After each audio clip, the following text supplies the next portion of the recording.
All right, Salisbury Center, we are ready to get the show started once again.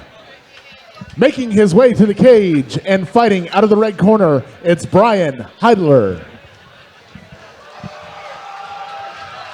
And we're back.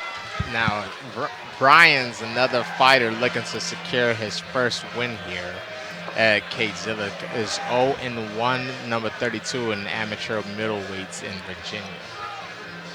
And he's also fighting independent. Trains with a CageZilla veteran, Zach Vincent, but that's going to be a tough one. Yeah, it's hard, especially, looking at his last loss being a submission loss. It is tougher to train, especially wrestling, jiu-jitsu, if you don't have any partners to roll with. Striking's a little bit different.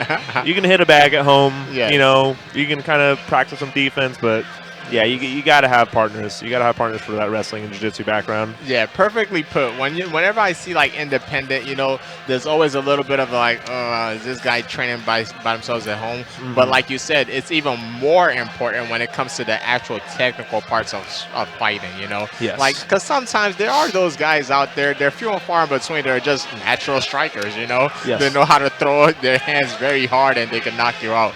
But when it comes to actually grappling, somebody has to teach you that. Not everyone's a Kenneth Ekumbe. Yeah, exactly. Somebody has to teach you how to actually grapple. Absolutely. And if I see you coming off 0-1 off a submission loss, that's exactly where we're taking the fight again. Big clues there. Big clues for my opponent. Yeah. And back to you, Chris. And his opponent, making his way to the ring and fighting out of the blue corner, it's Jacob Donahue. Jacob's fighting out of the lab. I'm a big fan of these guys from the lab. A lot of them I've gotten to cross-train with, a good group of guys, and they have a solid like team camaraderie. Yes. Whenever one of them fights, you always see the whole outside of the arena is always packed with all of them. I fought Ryan Patterson years ago in my fourth fight. It was my second loss as an amateur. My only other loss as an amateur was through the lab. Yeah, they are a great core group of guys. Cedric was a CFFC lightweight champion. Yes. Yeah, great team over there. Yeah, all of them come out and support. As you see, he's in there in the corner now.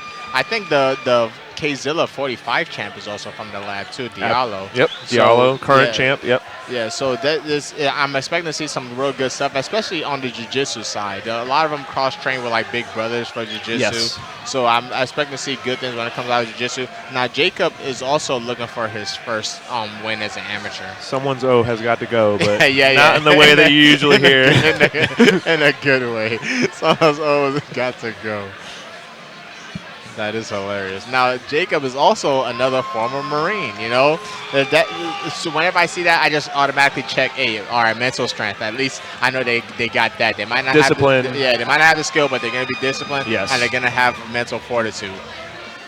And we're going to throw it back down to Chris.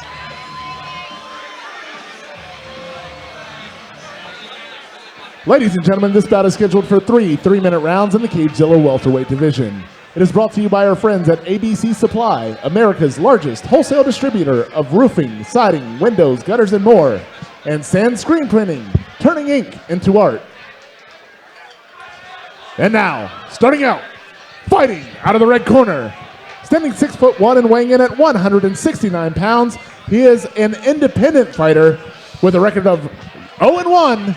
It's Bryan Heidler.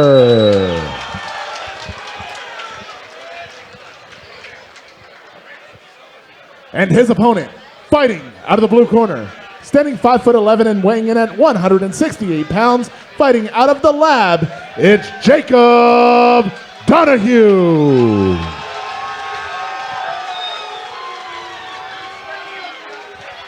Once again, ladies and gentlemen, this bout is scheduled for three-minute rounds in the CageZilla welterweight division. It is brought to you by ABC Supply and Sand Screen Printing. Your referee is Michael Dolman. Now, I know there are some people that are against like weight cutting and stuff like that, but Bryan looked like he put on clothes to weight 169, Yes. Yeah. He does not look 170 at all. Oh, nice. Taking the center of the cage right away is Jacob. And let's see if Bryan's going to swinging heavy. Yeah. Hey, and like I said, like we were saying before, the independent fighters, they might not have great grappling, but they could strike. They might surprise you. Yeah, they might surprise you with the striking. Some people could just fight, Like, Bryan, hey, I've been fighting my whole life. Let me try that MMA thing out. he's coming straight down the middle with those, but they're landing. Yeah, I don't like how Jacob just tried to level change there. It was very, very slow, and he just had his chin down. Yeah. That's how you run into knees and uppercuts. A level change in MMA is one of those things that is a big risk when done wrong. Yes. Well, boys, somebody's O must go tonight. Yeah, Both fighters looking for their first win. That's what we were saying earlier, you know. And this time is a good thing. Somebody's always got to go on and go with. And that's a little bit of a better level change. He didn't really shoot in. He kind of just level changed and wrapped his arm around him. But hey, if you see this guy lost to a submission before, this is where I'll be trying to take the fight too. And this is where we're going to see if Jacob's been able to, or Bryan's been able to pick up on any of those things from before. You know, that, if you don't have any training partners putting you up against a cage or a wall Yes. like that, it's going to be tough to train for. And to be honest, right now, it's not really that he's necessarily doing the right defenses. It's just that Jacob hasn't picked the correct offense, you know. Yes. You got to do something with that grip. You have a very solid underhook grip, and now you got to do something with your right hand. Either bring both down like that to go for a double, or pull them off the fence. Perfect. Beautiful. And straight to side control right away.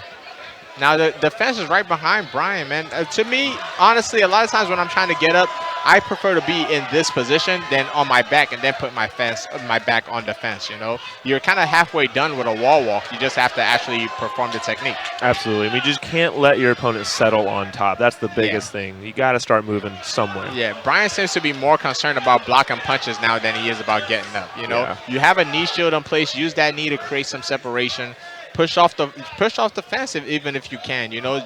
But you got to create some type of scramble. You can't just sit here and try to block punches. Jacob doing a great job controlling his hands as he rains down punches. And good hip pressure. Hip pressure, yeah, very Absolutely. strong hip pressure. Even from out here, we can see he's almost collapsing his whole knee with just his hips. Bryan had, like I said before, Bryan has a good knee shield. You know, you just have to use that knee shield for something. You can't just have it there and you're just gotta blocking move. punches. I won't be surprised if the referee's going to stop this fight. Although it's not damaging shots, you have to show that you're competent enough Jacob's to defend gonna yourself. Start laying it on here now. Yeah, the referee's probably going to stop this. Yeah, and you know, we talked Yep. about refs earlier tonight with Gabe Balaja being a little quick on the trigger to stop fights sometimes. In my opinion, Michael Dolman is not that guy. He's going to let you stay in there and fight as long as you can. Yeah, and like I was saying before, I'm okay with the referees that pull the trigger quicker in amateur. Of course, as a guy that's in there, you're going to be like, okay, you want time to work. But, you know, let's save that for the pros. You know, let's get you home safe so you could potentially do this again next week. You know, it's amateur. Absolutely. You could do this as many times as possible. It's not worth the injury this early in your career. And as we see from the replay, just good hip pressure, just solid punches. There's nothing that's crazy damaging. But if the referee sees, okay, this guy's not attempting to escape, this guy's not trying to pull this position, it's a great stoppage from the referee. And like we said, both of these guys might also be looking at changing weight classes in their career. Yes. You know, they're not the biggest Definitely 170s. You know, Definitely Bryan. Bryan's only 22. You know. Oh yeah. This is one of those things where you should definitely try to downgrade. He looks like he could almost make 145. To be honest with you. Yes. No. Absolutely. And like I said, he probably literally just weighed in with his clothes on and was 169. Which is, you know, it might be the safe move as someone fighting independent. You don't have a safe protocol, you know, to cutting weight. Great point you just made there. Yeah, please don't try to cut weight without knowing what you're doing. and great performance from Jacob. Was able to get his first win. He looked great. He looked composed. From Jacob, the only thing I would like to see him work on is just better takedowns, better shots for those takedowns. Yeah. The level changes a little bit slow sometimes, and even the takedowns that he did, there was no penetration step after the level change. Yeah, it must be a great feeling. It's a great feeling coming off of a loss, let alone two, to get your first win. Definitely. It's a great feeling. And you know, there's that big sigh of relief, you know. You're always having that second thought in your head like, hey, should I really be doing this? I've lost 2 in a row. Yeah. And now you finally got one under your belt. I'm sure it's a great relief for him. I'm going to throw it back down to Chris.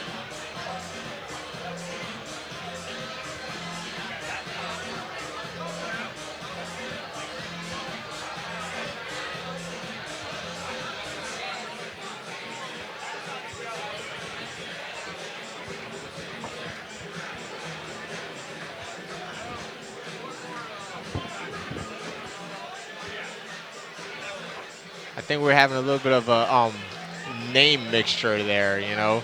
It's my guy Jacob won, don't? Yeah.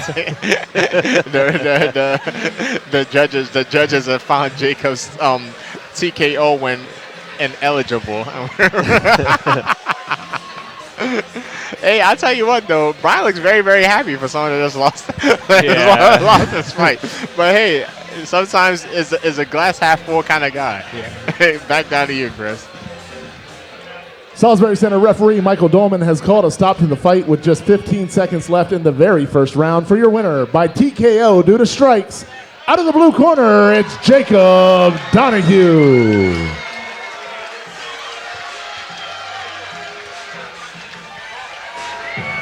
Great performance by both, and both with positives to take away from this fight.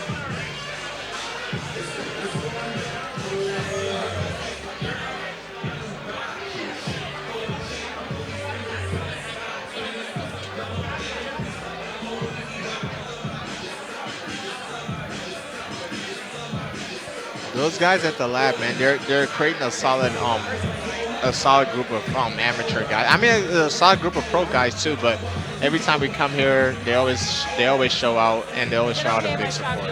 Another school's been around for a long time too. Yeah. And now we're gonna throw it back down to Skylar. Okay, first off, I want to say to Jacob, thank you for serving our country. For those who don't know, he is a U.S. Marine.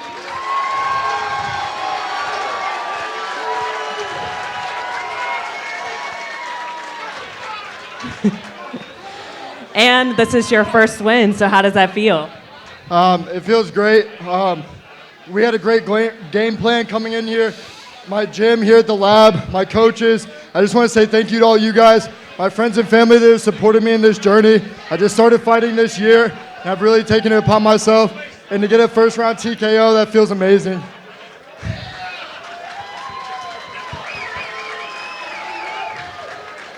So where do you see your career going from now on? I plan to continue to fight amateurs as long as I need to, and then eventually go pro one day. One more thing I want to say, I want to dedicate this fight to a close friend of mine. His name is Logan Hamby. He ended up taking his life not too long ago. He was also a fighter, planning to fight soon. And I just want you to know, if you need help, reach out, please. Mental health is not something to look down upon. Like, talk to your friends, talk to your family.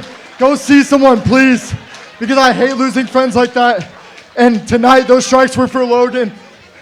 I hope he's looking down on this. All right. Thank you. Congratulations. Back to you, Sadiq.